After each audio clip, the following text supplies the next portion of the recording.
Ang Pilipinas ngayon. Narito na ang pinakamainit na mga balita na nakalap sa bawat sulok ng bansa. Ihahatid sa bawat Pilipino saan man kayo sa mundo. Ang Pilipinas ngayon. Pakinggan ang bawat kaganapan sa bawat lalawigan. Ito ang Pilipinas ngayon.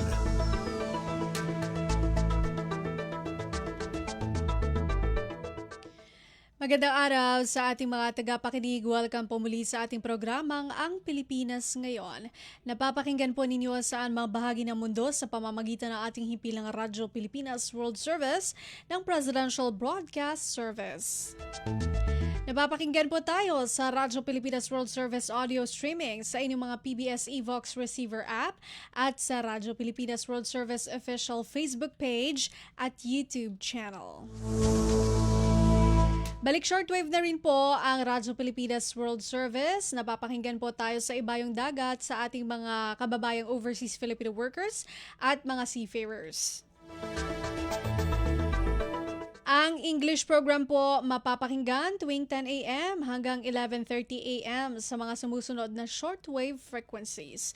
12.020 MHz, 15.640 MHz at 17.665 MHz. Ang Filipino program naman po mapapakinggan tuwing 1:30 a.m. hanggang 4:30 a.m. sa mga sumusunod na shortwave frequencies. 9.370 MHz, 9.925 MHz at 12.120 MHz. Ito po si Bea Gaza de Guzman. Samahan po ninyo ako sa kabuuan ng ating programa ngayong araw. Kapapalooban po ng mga mahalagang balita mula dito sa ating bansa kasama ng mga segmentong business, sports, showbiz at ang mga ulat mula sa iba't ibang rehiyon ng Pilipinas. Antabayanan po sa inyo na sa ilang sandali ang kabuuan ng ating programang Ang Pilipinas Ngayon. Mga kaganapan sa Kamaynilaan at mga kalapit na lalawigan dito sa Ang Pilipinas Ngayon. Sa ating mga balita, magtatrabaho si Pangulong Ferdinand R. Marcos Jr. ngayong Pasko. Sinabi ni Presidential Communications Office Secretary Dave Gomez na gugugulin ng Pangulo ang araw ng Pasko para busisiin ang 6.7 trillion pesos na panukalang pambansang budget para sa taong 2026. Aniya may mga inatasan na personalidad na tutulong sa kanya para agad na mapag-aralan ng mga nakalagay na probisyon ng budget proposal. Ayon kay Gomez, layunin ng Pangulo na matiyak na ang pera ng mga taxpayers ay nagagamit ng tama. Una nang pinalawig ng hanggang December 30 ang sesyon ng Senado at ng House of Representatives para sa ratifikasyon ng BICAM approved na 2026 budget. Kumpleto, detalyadong balitaan, di papahuli sa mahahalagang kaganapan. Kamustahin ang inang bayan, ang Pilipinas ngayon. Pangulong Ferdinand R. Marcos Jr. may bilin sa mga Pilipino ngayong Pasko. Ang ulat mula kay Raquel Bayan. Nagpaabot ng isang maligayang pagbati ng Pasko at Bagong Taon si Pangulong Ferdinand Marcos Jr. at First Lady Liza Araneta Marcos ngayong Pasko. Kasabay nito ang paalala ng Pangulo sa publiko na bantayan pa rin ang kaligtasan at kalusugan sa gitna ng holiday season. Sa vlog na inilabas ng palasyo, ipinaalala ni Pangulo Marcos ang tumataas na kaso ng heart attack tuwing Pasko dahil napararami ang kain ng taba o napapasobra sa mga kinakain mula sa kaliwat kanang handaan. Pinag-iingat rin ni Pangulo Marcos ang publiko lalo na sa mga babiyahe o mamamasyal. Habang pinaiiwas na rin ng Pangulo ang publiko sa paggamit ng mga delikadong paputok. Ingat lang po sa pagmamaneho kung saan po kayo pupunta. At siyempre, mag-ingat sa mga paputok. Iwasan na natin yan. Doon na po tayo sa mga torotot at iba pang malingay na mga laruan. Para kumpleto at masaya ang pagsalubong natin sa darating na bagong taon. Merry Christmas! Happy New Year po! Mula sa Malacanang para sa Bagong Pilipinas, Raquel Bayan ng Radyo Pilipinas, Radyo Publiko. Pasada ng mga balita mula sa Pilipinas para sa mga Pilipino saan man sa mundo. Ang Pilipinas ngayon. Pangulo Ferdinand R. Marcos Jr. hangadang mapayapa at masayang Pasko para sa mga Pilipino kasabay ng paalalang bantayan ang pagkain ngayong panahon ng salo-salo. Pagbabalita si Alvin Baltazar. Mapayapa at masayang Pasko para sa lahat ang hiling ni Pangulong Ferdinand R. Marcos Jr. Nakapaloob ito sa vlog ng Punong Ekutibo na kung saan ay magandang pagkakataon niya sa mga magkakaanak at magkakaibigan para magsama-sama ngayong panahon. Kasabay ng isang mapayapa at masayang Kapaskuhan para sa mga Pilipino ay may paalala din naman sa kabilang banda ang Punong Ekutibo partikular sa pagkain. Gawing sakto lang sana lalo na at karaniwan sa ganitong mga okasyon, sabi ng Pangulo, ay medyo napaparami ang pagkain ng taba. Kaya kakakibat ito, sabi ng Chief Executive, ay ang pagtaas din ng kaso ng atake sa puso. Kaya hanggat maaari niya ay gawing sapat lang ang pagkain ngayong holiday season. Pakinggan natin si Pangulong Ferdinand R. Marcos Jr. Sana ay masaya at mapayapa ang inyong pagdiriwang kasama ang inyong mga kaanak at kaibigan. Sa pagkain, yung sakto lang po. Alam nyo naman, mataas ang mga kaso ng heart attack ngayong panahon dahil napaparami po ang kain natin ng taba. Mula sa Palasyo ng Malacanang para sa Bagong Pilipinas, Alvin Baltazar, Radyo Pilipinas, Radyo Publiko. Pasada ng mga balita mula sa Pilipinas para sa mga Pilipino saan man sa mundo. Ang Pilipinas ngayon. Para sa mas makabulihang pagdiriwang ng Kapaskuhan, hinikayat ng Department of Social Welfare and Development o DSWD ang publiko na magbahagi ng kanilang oras sa mga bata at nakatatanda sa mga centers at residential care facilities ng ahensya sa buong bansa. Ngayong buwan, ilang pasilidad na ang binisita ni DSWD Secretary Rex Gatchalian, kabilang ang Golden Reception and Action Center for the Elderly and Other Special Cases o GRACES, kung saan nagbigay ito ng saya sa mga senior citizens sa simpleng pakikipagkwentuhan at presensya ng mga bisita. Ayon kay Secretary Gatchalian, hindi material na regalo ang pinakamahalaga sa mga nakatatanda kundi ang may makausap, makapansin at makapagpaabot ng simpleng pagbati ngayong Pasko. Sinabi naman ni DSWD Spokesperson Assistant Secretary Irene Dumlao na sapat na ang isang pagbisita, pakikinig o simpleng kwentuhan para maipadama sa mga bata at lolo't lolas sa mga pasilidad na hindi sila nag-iisa. Sa kasalukuyan, may 77 centers and residential care facilities ang DSWD na nagsisilbi sa mga batang inabuso o napabayaan, kababaihan, persons with disabilities at mga senior citizen na wala ng kakayahang alagaan ng kanilang pamilya. Para sa mga nais bumisita at magsagawa ng outreach activities ngayong holiday season, maaaring makipag-ugnayan sa pinakamalapit na DSWD Field Office o Care Facility. Kumpleto, detalyadong balitaan, di papahuli sa mahahalagang kaganapan. Kamustahin ang inang bayan, ang Pilipinas ngayon. Nanawagan ng National Council on Disability Affairs o NCDA sa publiko na gawing inclusive at panatilihin ang respeto sa persons with disabilities o PWD sa selebrasyon ng Pasko. Paalala ng NCDA, iwasang gawing biro o katatawanan lalo na sa mga parlor games ang mayroong kapansanan. Ayon sa ahensya, may mga ulat na itong natanggap kaugnay ng pangungutya at panggagaya sa PWDs na naire-record pa at ina-upload sa social media para sa katuwaan na nagdudulot naman ng diskriminasyon at stigma sa sektor. Gid ng NCDA, malinaw na paglabag ito sa Magna Carta for Persons with Disabilities at sa UN Convention on the Rights of Persons with Disabilities na nagtataguyod ng respeto at pantay na karapatan ng PWDs. Nagbabala rin ang konseho na ang mga video o content na may panunuya o mapanirang paglalarawan sa kapansanan ay maaaring i-report at ipatanggal sa social media platforms kasabay ng pakikipag-ugnayan ng NCDA sa mga ito.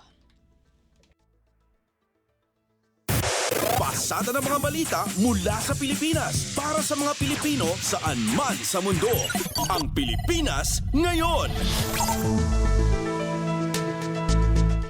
Land Transportation Office o LTO puspusan sa pag-iinspeksyon sa mga bumabiyaheng sasakyan ngayong holiday season. Si Marian Bastasa sa balita. Tuloy-tuloy pa rin ang isinasagawang pag-iinspeksyon ng mga enforcer ng Land Transportation Office sa mga pampasaherong bus, taxi at iba pang PUV sa iba't ibang panig ng bansa ngayong holiday season. Ito'y para masigurong kaligtasan ng mga lumuluwas para makapiling ang kanilang mga mahal sa buhay ngayong Pasko. Ayon kay LTO Chief ASEC Marcos Lacanilaw, buong puwersa ng mga LTO Law Enforcement Service ang nakadeploy sa mga terminal ng bus at mga pangunahing lansangan tulad na lang ng North Luzon Expressway at sa South Luzon Expressway kung saan naka-standby din ang LTO Mobile Command Center. Kaagapay naman ng mga operasyong ito ang LTO K9 units na tumutulong sa pag-iinspeksyon sa mga terminal para mas epektibong matukoy kung mga posibleng panganib at mapanatili ang kaayusan at seguridad ng publiko. Bahagi pa rin ito ng patuloy na pagpapatupad ng LTO ng mga hakbang sa kaligtasan alinsunod sa direktiba ni Pangulong Ferdinand R. Marcos Jr. na masiguro ang maayos at ligtas na biyahe ngayong holiday season. Mula sa LTO para sa Bagong Pilipinas, Mera Endostasa, Radyo Pilipinas, Radyo Publiko.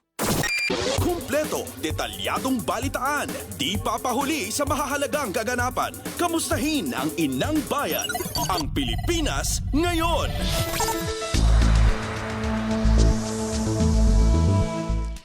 Patuloy pa rin ang pag-arangkada ng 12 Days of Christmas Free Ride program ng Department of Transportation. Ngayong araw ang libreng makasasakay ay mga uniform personnel, veterano at kanilang pamilya. Iniulat ng Department of Transportation na sa ika-10 araw ng 12 Days of Christmas Free Ride program kahapon, December 23, umabot sa 260,852 na private sector employees at mga kasambahay ang naserbisyuhan ng libreng sakay. Bukas naman, December 25, ang huling araw ng free ride program kung saan libreng makasasakay ang lahat ng pasahero anuman ang kanilang estado. Pasada ng mga balita mula sa Pilipinas para sa mga Pilipino saan man sa mundo. Ang Pilipinas ngayon. Samantala, inatasan ng Department of Transportation o DOTR ang Maritime Industry Authority o Marina na dagdagan ang mga bumabiyahing barko sa pantalan ng Lucena sa Quezon. Ito'y upang maserbisyohan ng dumarag sa mga pasahero, partikular na ang mga uuwi sa lalawigan ng Romblon para doon salubungin ang Pasko at Bagong Taon. Ayon kay Transportation Secretary Giovanni Lopez, nakatatanggap sila ng mga reklamo na walang masakyan ang mga pasahero sa Lucena Port patungong Romblon dahil kulang sa mga barko. Kasabay nito, pinagamit na rin ng DOTR ang mga barko ng Philippine Coast Guard o PCG na BRP Gabriela Silang at BRP Suluan para maghatid ng pasahero patungong Romblon. Ang hakbang ay alinsunod na rin sa direktiba ni Pangulong Ferdinand R. Marcos Jr. na tiyaking makauuwi sa kani-kanilang lalawigan ang mga pasahero para makasama ang kanilang pamilya ngayong Pasko. Kumpleto, detalyadong balitaan, di papahuli sa mahahalagang kaganapan. Kamustahin ang inang bayan, ang Pilipinas ngayon. Sa iba pang paunahing balita, Philippine Coast Guard o PCG, mabilis ang ginawang responde sa isang nasiraang fishing boat sa Capones Island. May report si Lawrence Tanhoco.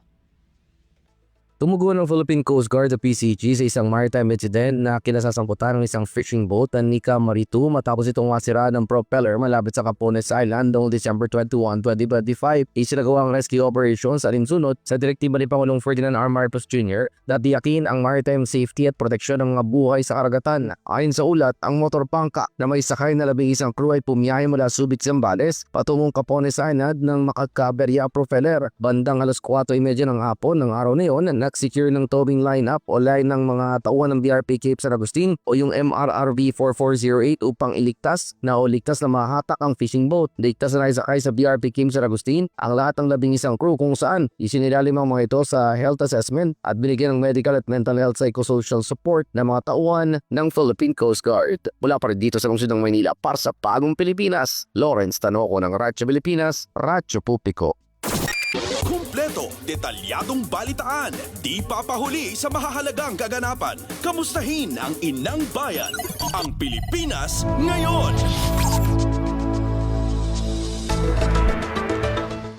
Senador Ping Lacson umaasang matutupad ng ombudsman ang timeline nito sa pagsasampa ng kaso laban sa mga sangkot sa flood control anomaly.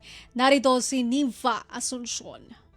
Umaasa si Senate President Pro Tempore at Senate Blue Ribbon Committee Chairman Senador Ping Lacson na matutupad nito ang itinakdang timeline sa pagsasampa ng kaso laban sa mga personalidad na sangkot sa flood control anomaly. Dapat anyang isampa na ang kaso sa Sandigan Bayan at sa iba pang kinauukulang hukuman kung napagtibay na ang probable cause laban sa mga ito. Ayon kay Lacson, sa pamamagitan nito ay maipapabatid ang malinaw na mensahe sa mga kinauukulan na hindi sila makakaligtas sa pagnanakaw ng pera ng bayan. Binigyang diin ng senador na mahalaga rin ito, lalo na ngayong nananatiling nasa ilalim ng masusing pagsusuri ng publiko ang panukalang 2026 national budget. Ito'y sa kabilaan niya ng mga ipinatpad na nilang mga hakbang para masigurong malinis ang 2026 budget mula sa mga pork at insertions. Mula Senado para sa Bagong Pilipinas, Nympha Asuncion, Radyo Pilipinas, Radyo Publiko.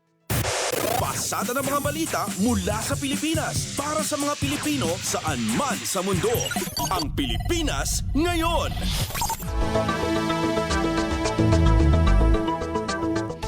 Ganap na transparency sa government procurement at infrastructure projects itinutulak sa Kamara. Balita mula kay Kathleen Forbes. Naghain ng panukala sina Mamamayang Liberal Party List Representative Leila de Lima at Negros Oriental 3rd District Representative Janice Degamo na layong gawing permanente at palawakin ang kasalukuyan DPWH Transparency Portal upang masugpo ang katiwalian sa paggastos ng pondo sa gobyerno. Sa ilalim ng House Bill 6772, magkakaroon na ng isang komprehensibong transparent procurement and infrastructure portal. Magsisilbi itong opisyal at mampublikong online platform na maglalaman hindi lang ng mga impormasyon sa mga government-funded infrastructure projects kundi pati sa lahat ng uri ng government procurements, kabilang ang pagbili ng goods, supplies, materials at services. Ayon kay Degamo, hindi na dapat maulit ang mga ghost projects, sobra-sobrang kontrata at lihim na bidding na nagnanakaw sa kaban ng bayan. Diin naman ni De Lima na mahalaga ang panukala upang maibalik ang tiwala ng publiko sa pamahalaan. Sa ilalim ng panukala, ang sinumang public officer o empleyado ng gobyerno na lalabag sa batas ay maaaring makulong ng hanggang 6 na taon at o pagmultahin ng hanggang 500,000 pesos. Para sa Bagong Pilipinas, Kathleen Forbes, Radyo Pilipinas, Radyo Publiko. Kumpleto, detalyadong balitaan, di papahuli sa mahahalagang kaganapan. Kamustahin ang inang bayan, ang Pilipinas ngayon.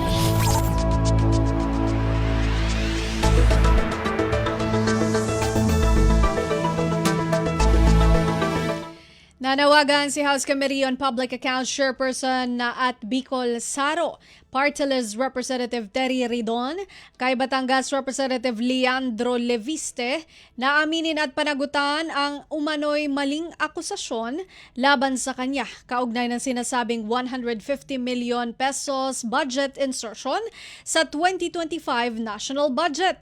Una nang sinabi ni Ridon na imposible ito at isang fake news dahil hindi pa naman siya nahahalal na kongresista nang buuin at pagtibayin ang 2025 budget. Bagamat sa hiwalay na pahayag nilinaw ni Leviste na ang party list group lang ang kaniyang tinutukoy, sinabi ni Ridon na malinaw sa mga transcript na panayam sa radyo at telebisyon na pinangalanan siya ni Leviste bilang responsable umano sa mga nasabing insertion. Sapat na niya ang record upang patunayang mali ang paratang kaya't nararapat lamang na maglabas ng pagwawasto si Leviste. Bukas naman si Ridon sa inihaing resolusyon ng Batangas Solon para paimbestigahan ang mga proyekto sa Camarines Sur na insertion umano ng Bicol Saro at napunta sa Bicol Gold Rock Construction, GCI Construction at iba pang kumpanya na pagmamay-ari ni na Steve at Gigi Ibasco. Anya walang dapat ikatakot ang sinumang may malinis na konsensya at handa ang kanyang mga komite na busisiin ang anumang proyekto kung may batayan. Pasada ng mga balita mula sa Pilipinas para sa mga Pilipino saan man sa mundo. Ang Pilipinas ngayon. Department of Foreign Affairs o DFA nanawagan sa publiko ukol sa mga kumakalat na ulat na di umano na naging bahagi ang Pilipinas sa naging training ng mga shooters sa Bondi Beach. Magulat si AJ Ignacio. Nanawagan nga ang Department of Foreign Affairs sa publiko na huwag basta-basta maniniwala sa mga kumakalat na ulat na di umano'y naging bahagi ang ating bansa sa naging training ng mga shooters sa naging shooting incident sa Bondi Beach, Australia. Sa isang statement, sinabi nga ng Department of Foreign Affairs na ang naturang mga balita ay na kumakalat ay malayo sa konteksto ng pakikipag-usap ng DFA sa bansang Austria. Saad pa ng DFA na nagkaroon na nga ng bilateral agreement ang dalawang bansa para magkaroon ng data sharing agreement at investigation agreement upang masawata at matrack na nga ang mga naging aktibidad ng mga naturang suspects sa naturang pamamaril sa Bondi Beach at napatunayan alan na wala namang ginawang anumang training ang mga ito bago mamaril sa Austria. Muli namang siniguro ng ating Philippine government na patuloy ang pag-contribute sa mga regional and international efforts and counter-terrorism upang hindi na maulit ang naturang insidente. Mula pa rin dito sa Department of Foreign Affairs para sa Bagong Pilipinas, AJ Ignacio, Radyo Pilipinas, Radyo Publiko. Kumpleto, detalyadong balitaan, di papahuli sa mahahalagang kaganapan. Kamustahin ang inang bayan, ang Pilipinas ngayon. Paigtingin pa ng Philippine National Police o PNP ang mga pagtugis sa mga personalidad na pinaghahanap ng batas dahil sa paulit-ulit na paglabag. Ito ang inihayag ni Acting PNP Chief Police Lieutenant General Jose Melencio Nartates Jr. matapos maaresto ang itinuturing na strategist ng New People's Army o NPA na si Ramon Alcantara. Ayon kay Nartates, ang pagkakaaresto kay Alcantara ay patunay lamang ng resulta ng isinagawa nilang crime analysis kung saan karamihan sa mga tinutugis na pugante laging lumalabag sa batas o sangkot sa maraming krimen. Magugunitang naaresto sa ikinasang search warrant operation si Alcantara sa bisa ng warrant of arrest dahil sa mga kasong murder at frustrated murder, gayon din sa pag-iingat ng mga matataas na uri ng armas. Nabatid na ang lugar kung saan naaresto si Alcantara ay nagsisilbing imbakan ng mga ilegal na armas at iba pang tactical operation equipment. Ginawa ang hakbang alinsunod sa direktiba ni Pangulong Ferdinand R. Marcos Jr. na tugisin ang lahat ng criminal element para na rin sa kaligtasan ng mga Pilipino. Pasada ng mga balita mula sa Pilipinas para sa mga Pilipino saan man sa mundo. Ang Pilipinas ngayon. At yan ating nakalap ng mga national news and Bayanan po, ang regional news. Magbabalik po ang programang Ang Pilipinas Ngayon. Paalala muna mula sa himpilan.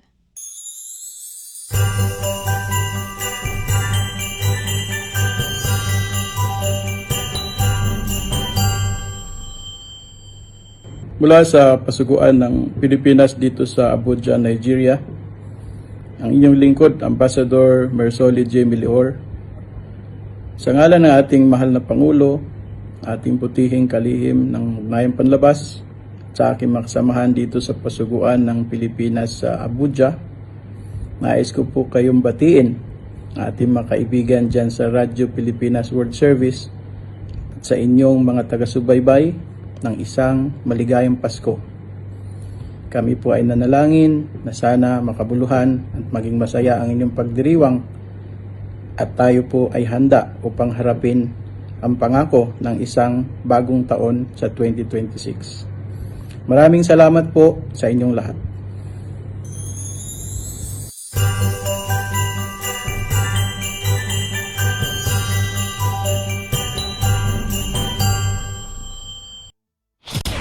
Balita mula sa lalawigan sa bawat rehiyon ng ating bayan. Dito sa Ang Pilipinas Ngayon. Nagbabalik po ang programang Ang Pilipinas Ngayon. Narito na po ang mga balita mula sa ating mga kasamahan sa iba't ibang mga rehiyon dito sa ating bansa para sa ating regional news ngayong araw na ito.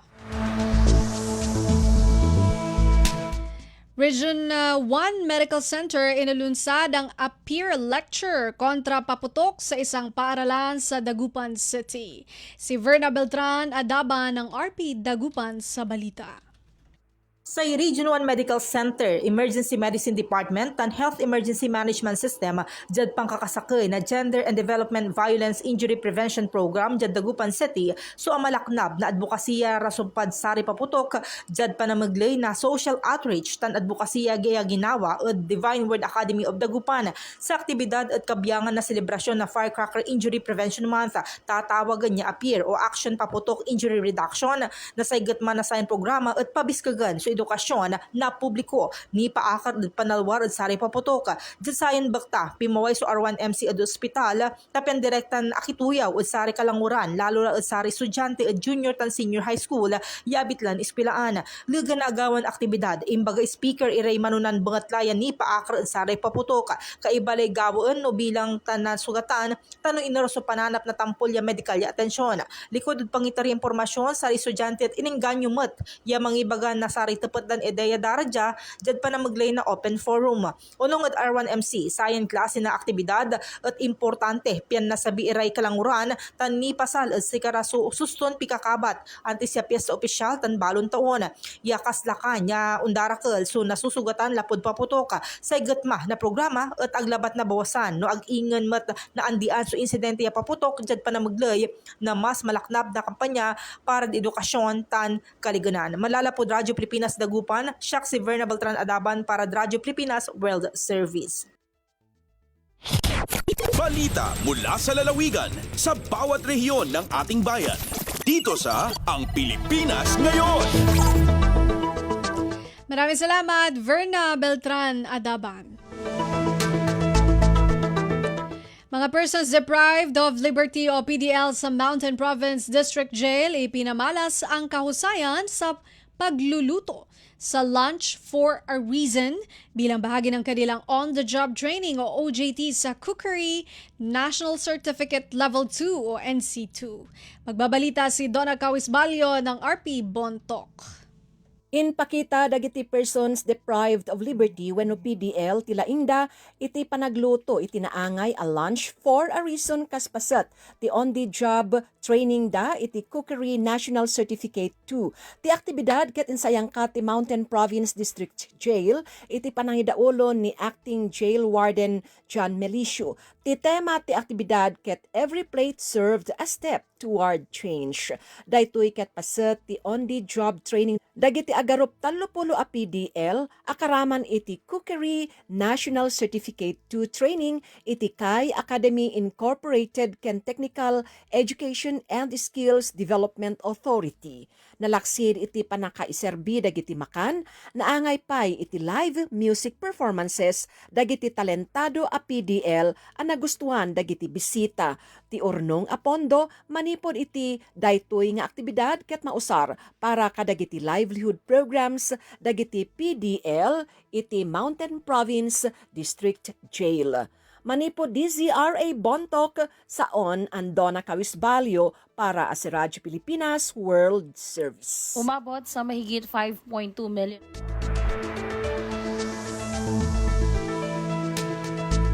Maraming salamat kay Donna Cawisbalio.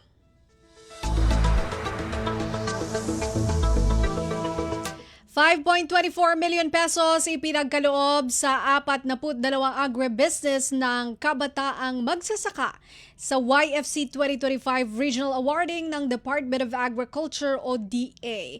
Detalye mula kay Carmi Isles ng RP Lucena.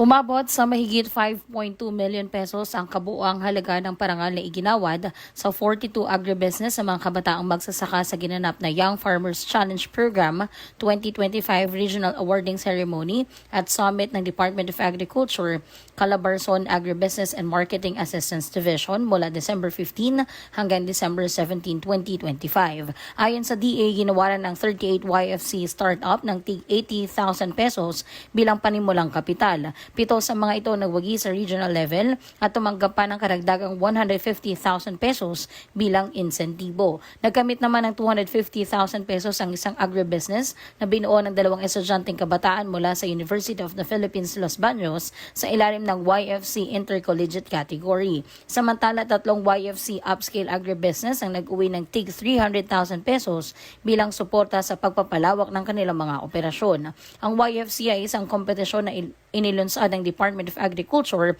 na naglalayong hikayatin ng mga kabataan na pumasok at manatili sa sektor ng agrikultura sa pamamagitan ng pagbibigay ng suportang pinansyal at teknikal para sa pagpapaunlad ng kanilang mga agribusiness.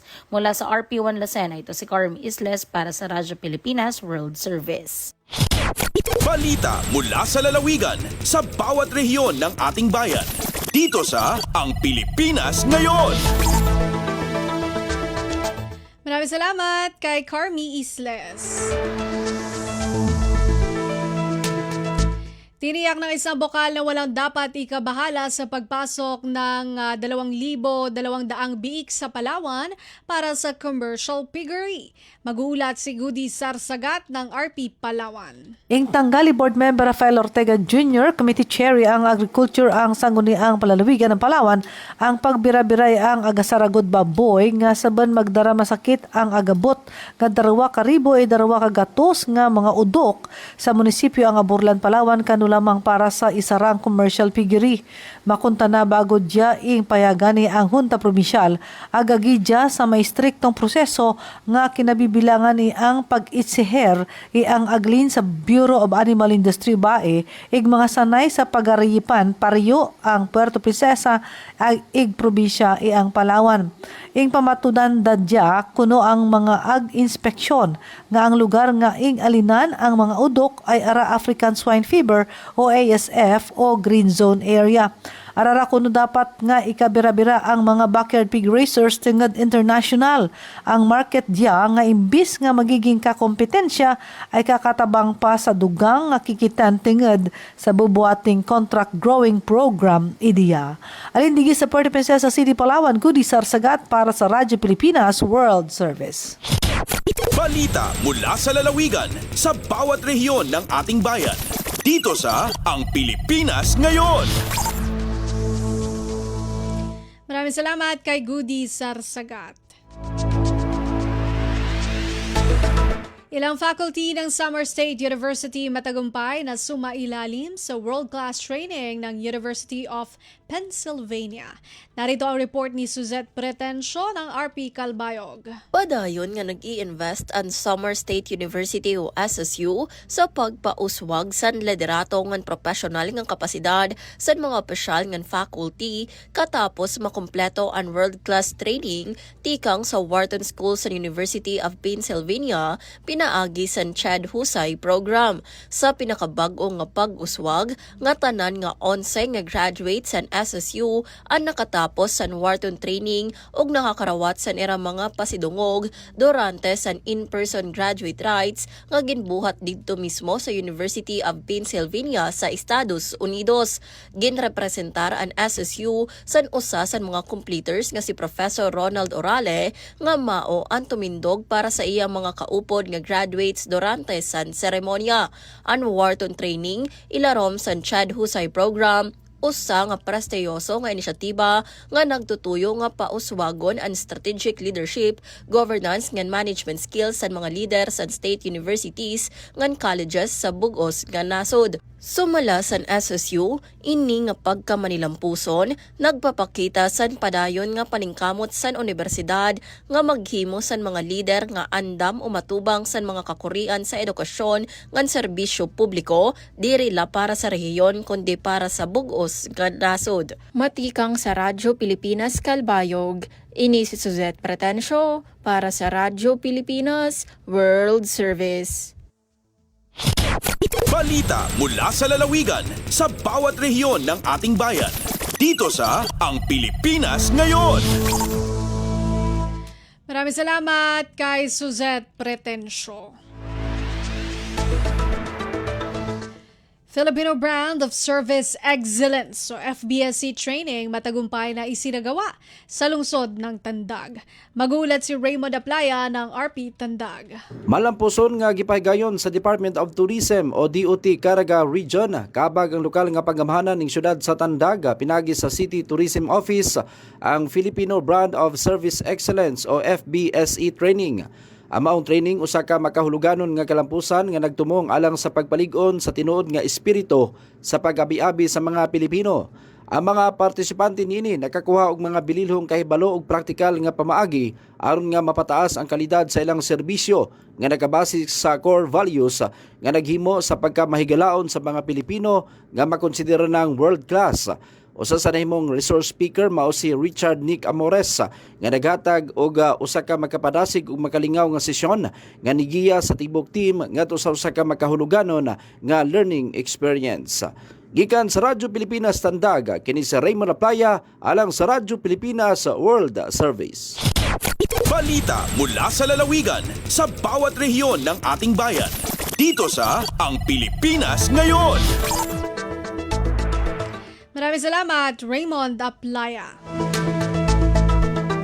Oblang biyaheng ayos Pasko 2025, aktibong ipinapatupad ng Coast Guard Station CGS Western Sulu ngayong travel peak season. Balitang hatid ni Nurida Salip Julkiram ng RP Holo. Tiyagnaan na sin Coast Guard Station Western Sulu in pagbutang si mga helpdesk ang mga muna-muna jambatan sin Lupasug bihaon travel peak season. Bang dunun kan PO1 na Jill Ray and Go, commanders in Coast Guard Substation Holo, tiyagnaan nila ni sin December 4, 20 sampai pa January 4, 2026 sa supay matanto sin mahanungin pagtulak sin mga magbibiyahe. Ababaan sin Oplan biyaheng ayos Pasko 2025 o irong bagyalista. Pagalanggal ha mga sara, iban mahukot jadyokahan in kakapal-kapalan hasupayo wayroon overloading Jumato. Nagbutang in Coast Guard Help Desk kabakan ng mga jambatan sin Holo ha Barangay Wood City, iban hakay panampad jambatan ha Katilibut sin Lupasug. Tuwi-tuwing pagjaka sin CGS Western Sulu ha bihaon ha mga karakatan, iban jambatan ha paganakuraan hi Commander Al Hafiz B, iban patumtum EPO1 Go ha mga pasahero, sinasarang awal pa sila kumawat tiket, iban pa jambatan bang tumulak. Ring ha RP Holo, Nurida Salip Julkiram, Radyo Pilipinas World Service. Balita mula sa lalawigan sa bawat rehiyon ng ating bayan. Dito sa Ang Pilipinas Ngayon. Maraming salamat kay Nurida Salip Julkiram. Narinig po ninyo ang mga balita mula po sa iba't ibang lalawigan dito sa Pilipinas sa pamamagitan po ng ating regional news. Susunod po ang ating balitang negosyo at kalakalan at balitang pampalakasan mula kay Erwin Peñano. Sa pagbabalik po iyan ng programang Ang Pilipinas Ngayon, makalipas ang ilang paalala.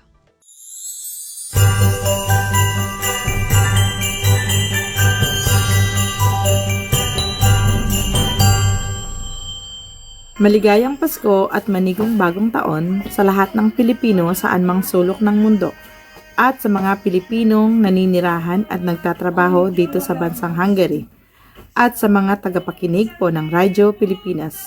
Maraming salamat po. Aishi po from Budapest, Hungary. Mabuhay po tayong lahat.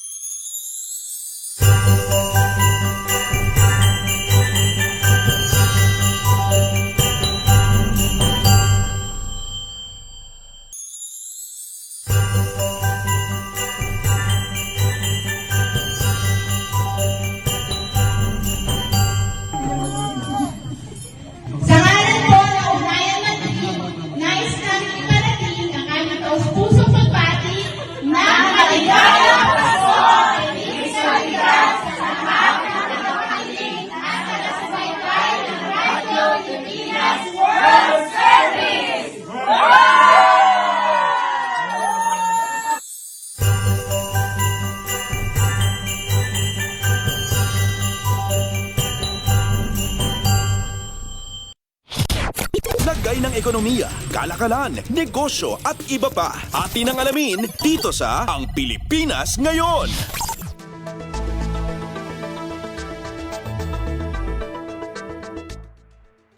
Magandang araw, narito na ang mga naungunang balita sa larangan ng pagnenegosyo at kalakalan. Muling pinalawig ng Department of Trade and Industry o DTI ang voluntaryong rehistrasyon para sa e-commerce Philippine Trust Mark.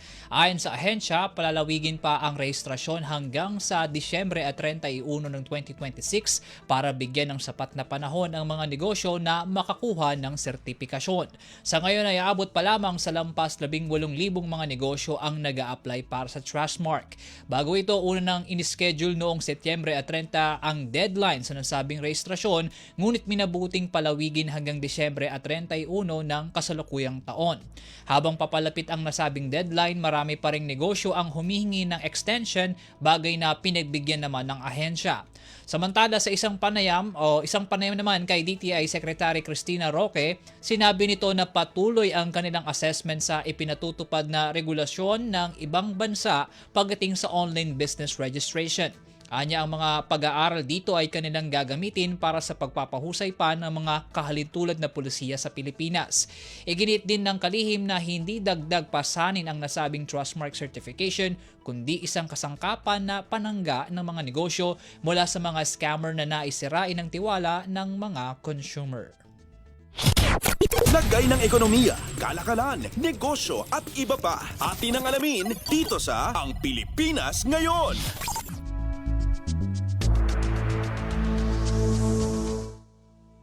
Sa iba pang balita, kumpiyansa si Trade Secretary Cristina Roque na maaabot ng nasa 300 micro, small and medium enterprises o MSMEs ang halos 200 million pesos na sales sa 6 na araw na Tatak Pinoy Christmas Village Trade Fair sa SM Mega Mall Trade Halls.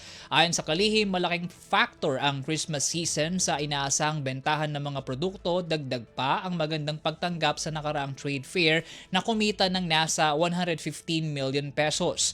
Anya, malaking bentahe para sa magandang sales ang pagiging government compliant ng mga kalahok na negosyo at mula sa kakayahan ng mga ito na tumanggap ng retail at wholesale orders bukod pa sa pagiging export ready.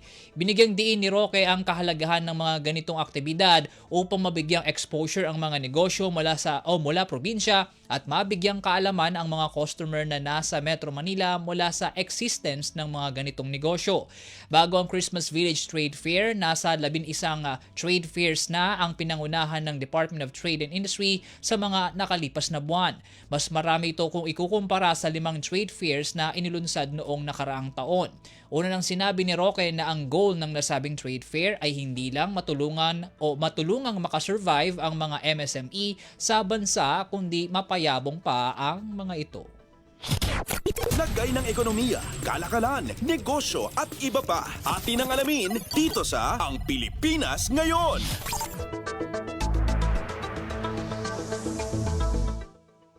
Nilinaw ng National Telecommunications Commission o NTC ang ginawa nilang pag-block sa mga hindi rehistradong trading at virtual asset platforms ay base sa hiling ng Bangko Sentral ng Pilipinas o BSP at mga umiiral na financial regulations sa bansa. Ginawa ng komisyon ng pahayag kasunod ng isang ulat na may mga Pilipinong investor umano ang nagalit mula sa pag-block ng mga telco sa mga unregistered o unlicensed virtual asset service provider nang walang kaukulang abiso. Ayon sa NTC, naglabas sila ng memorandum na nag-aatas sa mga internet service provider na i-disable ang access sa 50 online entities na tinukoy ng BSP buwad sa kawalan ng kaukulang mga rehistrasyon. Anila, formal itong hiniling ng BSP matapos na mapag-alamang sangkot ang mga ito sa ipinagbabawal na aktibidad salig sa Section 902-N ng Manual of Regulations for Non-Bank Financial Institutions. Binigyang diin din ng NTC ang kapangyarihan nito na magbigay aksyon. Matulungan lamang ang mga iba pang ahensya ng pamahalaan at otoridad sa pagpigil sa patuloy na operasyon ng mga hindi rehistradong entidad at para sa pagprotekta sa kapakanan ng publiko laban sa hindi autorisadong virtual asset activities. Kasabay nito, kapwa pinayuhan ng BSP at NTC ang mga investor na maging maingat sa pakikipagtransaksyon sa mga online trading platform, lalo na sa mga walang kaukulang rehistrasyon at pahintulot mula sa mga otoridad. Lagay ng ekonomiya, kalakalan, negosyo at iba pa. Atin ang alamin dito sa Ang Pilipinas Ngayon.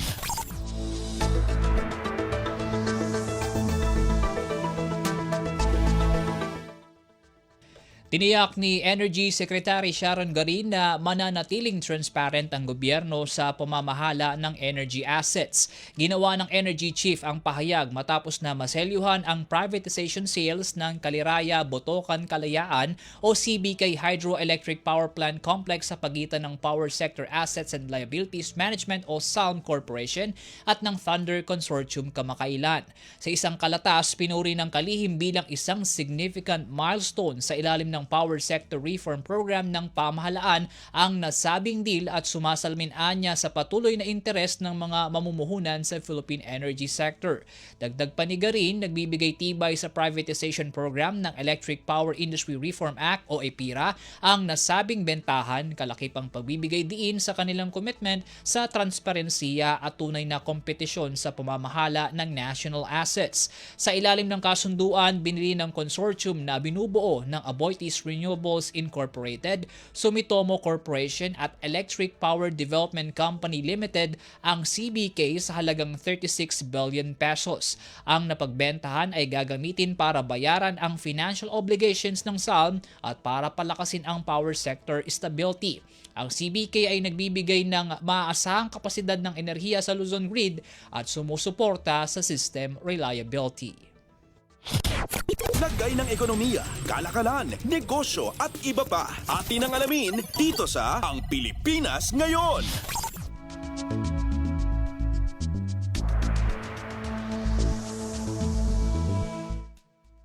Ipinaalala ng Bangko Sentral ng Pilipinas o BSP na libre ang pagpapalit ng bank o bagong banknote o salapi. Ginawa ng BSP ang pahayag sa gitna ng pagtaas ng demand sa pagpapapalit ng mga bagong salapi bilang pang-aginaldo ngayong Kapaskuhan at sa paglaganap ng mga hindi autorisadong individual na naniningil ng service fee para sa nasabing transaksyon. Kasabay ng paalala, tiniyak din ng Bangko Sentral na tuloy-tuloy ang kanilang produksyon ng mga bagong banknote at barya upang masigurong may sapat na supply ito sa sirkulasyon. Hinikayat din ito ang publiko sa paggamit ng digital transactions gaya ng e-wallets o digital banks sa pagbibigay ng pamasko bilang alternatibo sa pisikal na salapi, kalaki pang paninigurong ligtas ito at hassle-free. Lagay ng ekonomiya, kalakalan, negosyo at iba pa. Atin ang alamin dito sa Ang Pilipinas Ngayon.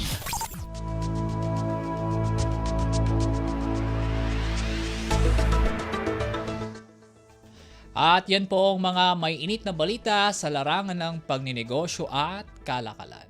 Samantala, ang tabayanan ng sigwada ng mga may init na sports balita sa pagbabalik po na Ang Pilipinas Ngayon, maya-maya lang po makalipas ang ilang paalala.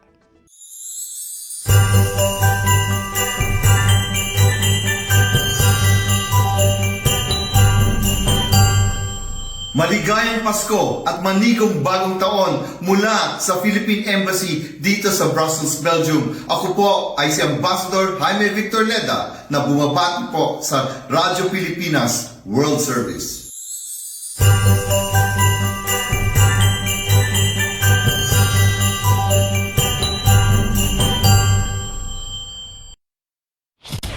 Updates at pinakahuling mga usapin sa mundo ng palakasan. Atin ang pakinggan dito sa Ang Pilipinas Ngayon.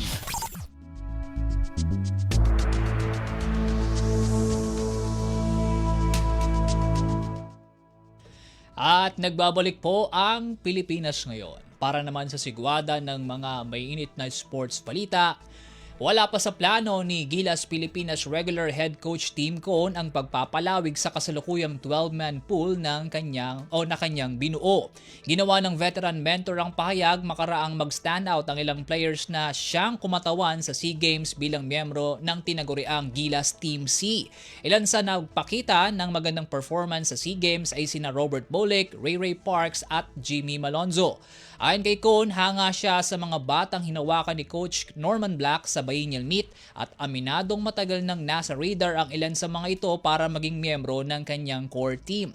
Sa kabila nito, sinabi ni Cone na mas kawing siya sa pagpapanatili ng kasalukuyang 12-man training pool lalo't masyadong tali ang mga manlalaro sa schedule ng PBA maging sa iba pang liga sa ibang bansa para maging miyembro ng national squad. Kung mayroon lamang anyang sapat na preparasyon desisyon para sa FIBA gaya noong panahon ni Coach Chot Reyes, maaari niyang palawigin pa ito para sa mas malawak na timpla ng mga player. Maalalang hindi pinagbigyan makapagsuot ng tricolor uniform sa SEA Games ang ilang miyembro ng core team gaya ni naturalized player Justin Brownlee dahil sa inilabas na rules ng host country Thailand. Mula sa last-minute restrictions, naging suliranin kay Black ang pagkuha sa serbisyo ng mga manlalaro na nasa pro, collegiate at overseas basketball, ngunit naitawid naman kinalaunan at nagawa pang maidepensa ang titulo ng bansa sa regional meet. Samantala, matapos ang SEA Games, nakatuon naman ng gilas, partikular ang Team A sa FIBA Asia World Cup qualifiers maging sa 2028 Los Angeles Olympics. Updates at pinakahuling mga usapin sa mundo ng palakasan. Atin ang pakinggan dito sa Ang Pilipinas Ngayon.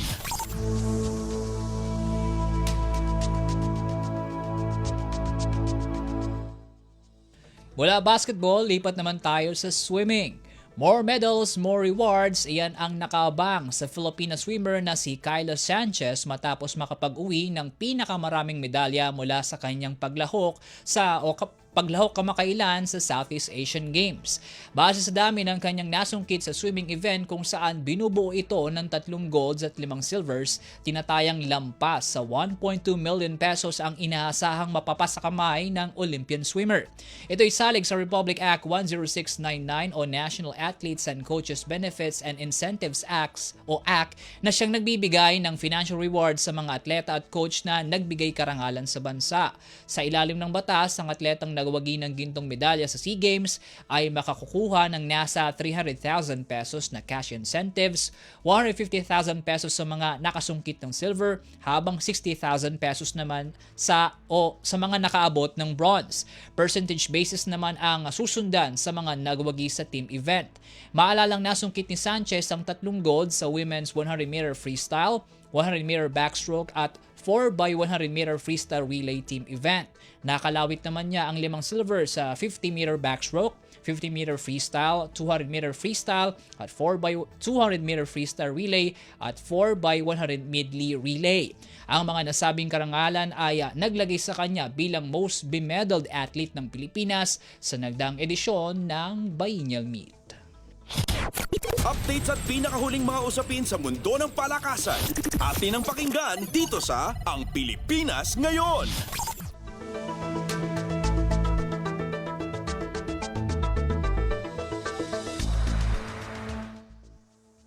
Mula swimming, kabig naman tayo sa triathlon. Matapos ang mapanghamon ngunit matagumpay na kampanya sa SEA Games, nakatuon naman ngayon ang buong team ng Triathlon Association of the Philippines o TRAP para sa paparating na Asian Beach Games at Quadrennial Meet sa susunod na taon. Ayon kay TRAP President Tom Carrasco Jr., naghahanda na ang kanilang grupo para sa pag-maintain ng momentum na kanilang nasimulan na sa Thailand. Aminado mang maraming naging challenges sa nagdaang SEA Games, buong ipinagmalaki pa rin ito ang kanilang grupo na kumana ng magandang performance at naungusan ng kanilang mga record mula sa mga naunang regional meet. Matatandaang nakapag-uwi ng 3 gold, 5 silver at 2 bronze ang TRAP team buhat sa ipinamalas na husay ng kanilang mga manlalaro. Samantala, bukod sa Asian Beach Games at Continental Meet, target din ng asosasyon na makapagpadala ng 2 manlalaro na isasabak sa 2026 Youth Olympic Games sa Dakar, Senegal. Updates at pinakahuling mga usapin sa mundo ng palakasan. Atin ang pakinggan dito sa Ang Pilipinas Ngayon.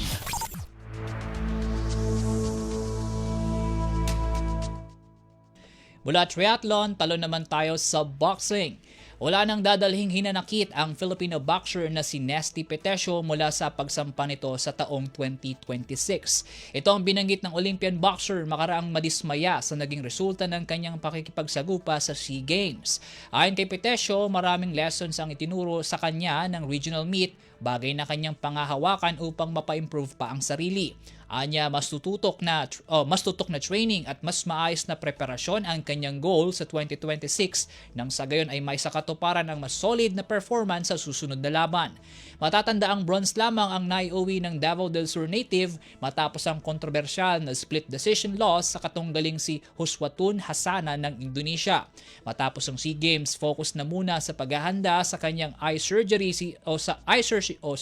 sa susunod na taon si Petesio bago ang muling pagbabalik training para naman sa Asian Games. Updates at pinakahuling mga usapin sa mundo ng palakasan. Atin ang pakinggan dito sa Ang Pilipinas Ngayon.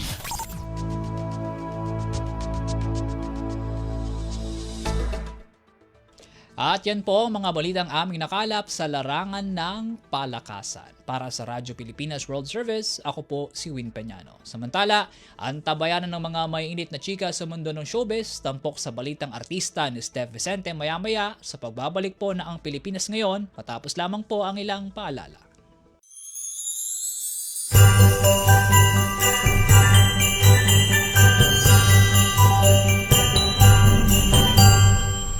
Magandang araw at maligayang Pasko sa inyong lahat. This is Hilda Arenas, President of the Filipino Multicultural Society of Ireland and founder of the Southeast Asian Network Ireland.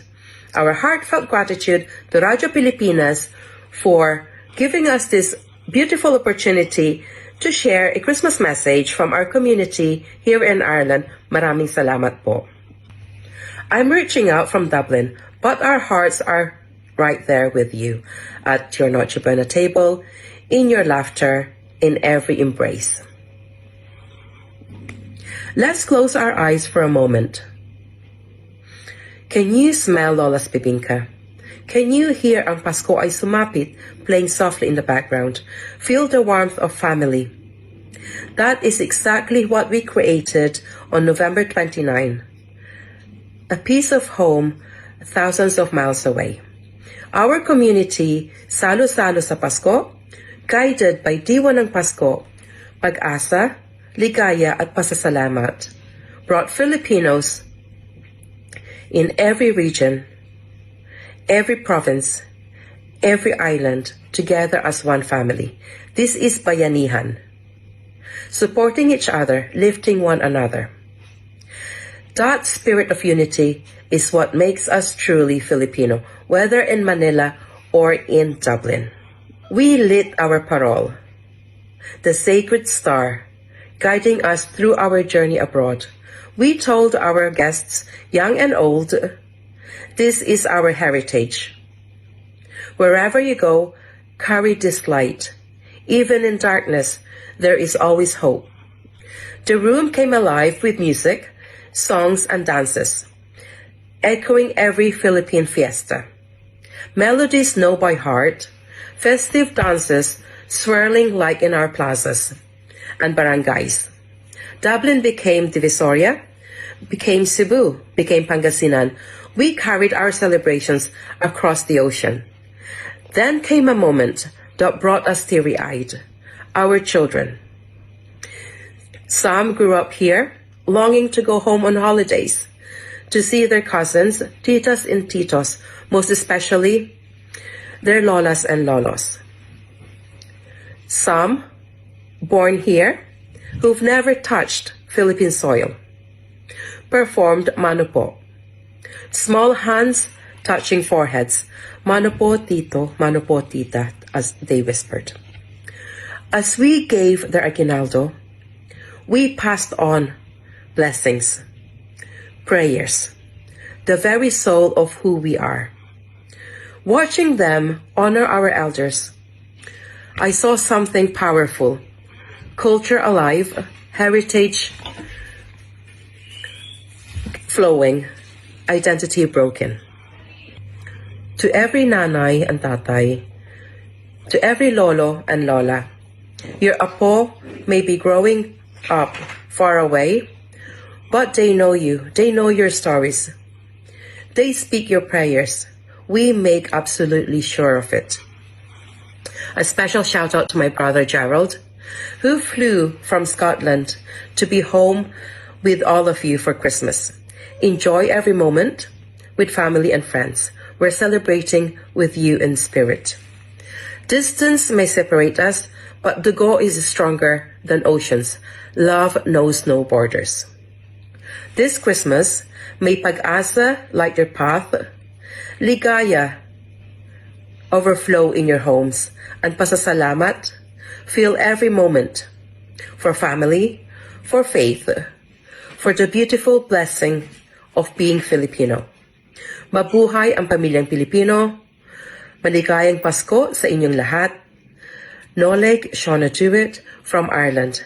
With all our hearts, all our prayers, all our love. Ingat po kayong palagi. Maligayang Pasko sa inyong lahat. Signing off, Hilda Arenas, President of the Philippine Multicultural Society of Ireland, founder of Southeast Asian Network Ireland. Maraming salamat po.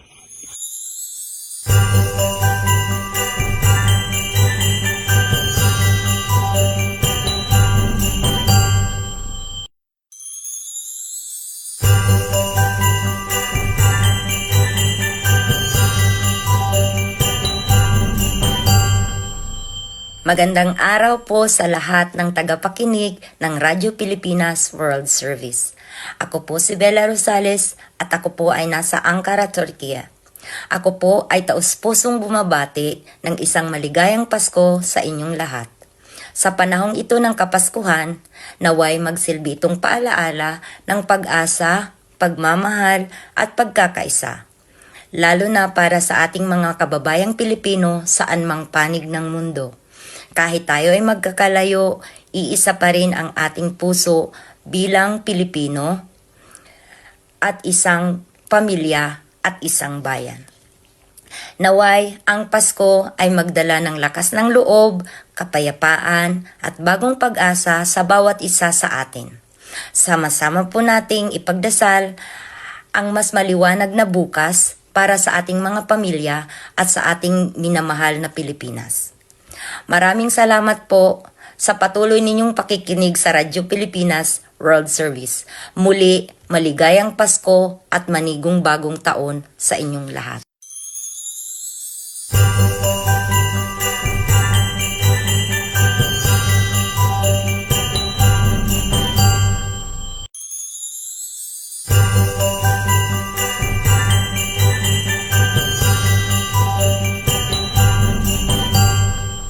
Hello, mga tagapakinig ng Radyo Pilipinas World Service. Habang papalapit ang Pasko, napapaalala sa atin ang diwa ng pag-asa at pagkakaisa na hatid ng Kapaskuhan. Sa ating mahal na komunidad ng mga Pilipino sa Abuja, Nigeria. Bagamat malayo tayo sa ating bayan, bitbitin natin ang init at saya ng Pasko sa ating mga puso.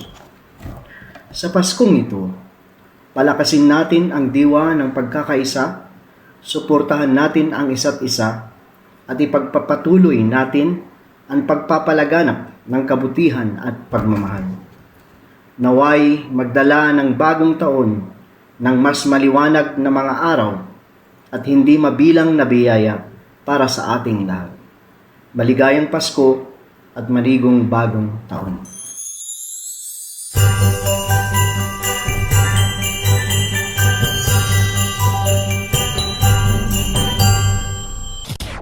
Ang latest, ang hottest sa showbiz and entertainment. Heto na sa Ang Pilipinas Ngayon. Magandang araw! Nagbabalik na po ang ating programang Ang Pilipinas Ngayon at narito na po ang paboritong segmento ng mga chismoso at chismosa, ang segmentong Balitang Artista. Narito muli ang inyong chika Dora Steph Vicente upang hatid ang mga pinakamainit na showbiz balita para sa araw na ito. Hindi ko na patatagalin pa ang ating introduction at simulan na natin ang ratsyada ng mga chika! Ang latest, ang hottest sa showbiz and entertainment. Heto na sa Ang Pilipinas Ngayon. Nagpapaka-ideal father muna itong si Derek Ramsey na kasalukuyang nasa United Kingdom para sa Christmas vacation kasama ang kanyang pamilya. At ka-join nila dyan ang anak ni na Derek at Ellen Adarna na si Lily. Makikita sa Instagram post ni Derek na bit-bit ang anak sa kanilang mga pinapasyalan. Quote and unquote, "My back is killing me, my dear." Yan ang isa sa caption niya habang hawak-hawak ang anak na 1-year-old. Namasyal siya o sila ang dalawa ni Lily sa iba't ibang bahagi ng UK at pumunta rin sila sa isang candy shop. Pinuri-puri naman siya ng followers niya lalo na at visible pa rin na suot-suot niya ang wedding ring nila ni Ellen na nagbabakasyon sa Cebu base sa kanyang mga posts. Parang umaasa pa raw si Derek na maayos ang pagsasama nila ng misis. Ang sabi, ang narinig ng ating mga kamosa, 2 weeks ang pamilya ni Derek sa UK at pagbalik nito ay sasabak ulit ang aktor sa trabaho sa TV5. Gagampanan daw nito ang role ni Bossing Vic Soto sa pelikulang The Kingdom bilang isang hari na magkakaroon na ng TV version sa susunod na taon, sa taong 2026. Official entry, kung atin pong matatandaan, official entry ng M-Quest ang The Kingdom sa Metro Manila Film Festival 2024. Ang latest, ang hottest sa showbiz and entertainment. Heto na sa Ang Pilipinas Ngayon. Sa iba pa nating mga chika, 20 years old na pala ang anak ni Jody Santa Maria sa ex-husband na si Panfilo Lacson Jr. na mas kilala bilang si Pampi Lacson. Kamakailan ay nag-post ang aktres ng ilang throwback photos nilang mag-ina. Kalakip dito ang caption na, quote and unquote, "Wow, you are 20. Parang kailan lang, hawak-hawak lang kita, so small, so fragile, and now here you are stepping into adulthood. These 20 years with you have been one of my life's greatest blessings, and I thank the Lord for your life. It's a gift to watch you grow, learn, stumble, rise, and grow with courage and humility." Yan ang sabi ng aktres na piling-pili ang mga pinopost sa social media. Quote and unquote, "I pray that our good Lord continues to guide you and protect you and grant you the deepest desires of your heart.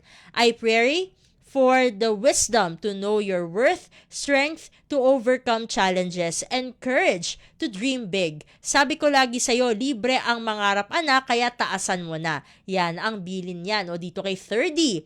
Quote and unquote pa, "Life may bring uncertainties, but I know that I and the people who truly love you and care for you will always be here cheering you on, ready to catch you if you fall, and celebrating every step of your journey. We believe in you, anak. I love you always and forever. Happy birthday, my favorite travel buddy." Yan ang buong message ni Jody. Anyway, isa si Jody sa mga artistang mahilig palang mag-solo travel. At ang reason ng kanyang pagta-travel, quote and unquote, explore, experience, exhale, repeat. Ang latest, ang hottest sa showbiz and entertainment. Heto na sa Ang Pilipinas Ngayon. Samantala, quote and unquote, "Magbago man ang aking anyo, pag-ibig ko sa iyo ay mananatili. I love you" at Regine V. Alcacid. Yan ang sa sunod-sunod na post naman ng kanyang mister na si Ogie Alcacid para sa kanilang 15th anniversary. Dagdag niya, quote and unquote, 15 taon, in love pa rin hanggang ngayon. Sumulat din siya ng kanta na paglalambing sa kanyang misis na si Regine lang ang mamahalin niya habang buhay na kanyang aawitan. Hindi nakakaligtas ang mag-asawa sa mga pang-iintriga ng iba na nagkakaproblema sila sa pagiging mag-asawa, pero pag hindi talaga totoo, syempre napapahiya rin naman itong mga basher. Ang latest, ang hottest sa showbiz and entertainment. Heto na sa Ang Pilipinas Ngayon. Sa iba pa nating mga chika, feeling ng mga netizen, binengga nga nitong si Kapuso actress comedian na si Pokwang ang Land Transportation Office o LTO matapos mapanood ang isang video patungkol sa revocation ng driver's license. Nirepost kasi ni Pokwang sa Instagram ang isang lumang video ng naging panayam kay LTO Chief Asek Vigor Mendoza II kaugnay ng viral road rage sangkot ang isang dating miyembro ng Philippine National Police o PNP. Kung atin pong matatandaan ay nangyari ito noon pang 2023 maaari paliwanag nga diyan ni Mendoza hindi pinarusahan ng permanent revocation sa driver's license itong ang dating pulis dahil ito ay para lang daw sa mga insidenteng may namatay. Maaari rin daw mag-reapply itong dating pulis na ito ng lisensya makalipas ang 2 taon pero kailangan ulit niyang dumaan sa basic rules and requirements. So ano ba yung sabi dito ni Pokwang sa text caption na inilagay ni Pokwang sa nireshare na video clip, quote and unquote, kapag nakapatay pala doon lang mare-revoke ang lisensya for life. Ganun po pala, okay.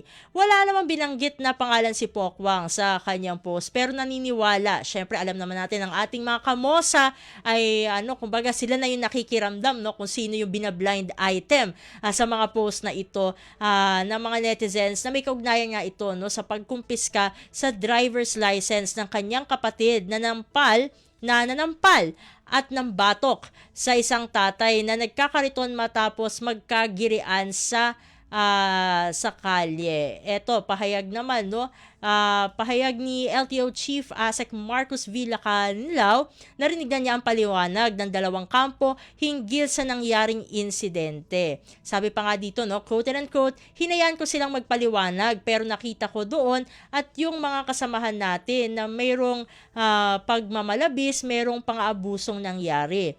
Kumpiskado na sa ngayon ang lisensya ng kapatid ni Pokwang at hindi raw kumbinsido si Lacanilao sa katwiran nito, quote and unquote. Talagang may grounds yung ginawa niya. Sa ngayon, kumpiskado na ang driver's license niya. Sinasabi ko nga sa kanya na magta3 buwan na ako dito. Ayan. Imposibleng hindi mo alam, hindi mo narinig yung kampanya against road rage, lalo na at taga-antipolo siya. Yung unang-unang araw ko dito, inaksyonan ko agad yung antipolo rin, yung nangyari. Abuso talaga, sinabi niya dahil nagalit siya doon sa mga tao niya bago siya pumunta doon, nadala raw niya, pero hindi katwiran yon. Humingi na rin ng pasensya ang nanakit na driver at nangakong siya na mismo ang pupunta sa LTO kapag nasangkot ulit sa road rage. Nakatakda namang maglabas ang LTO ng resolution kung tuluyan ng ire-revoke ang lisensya ng driver.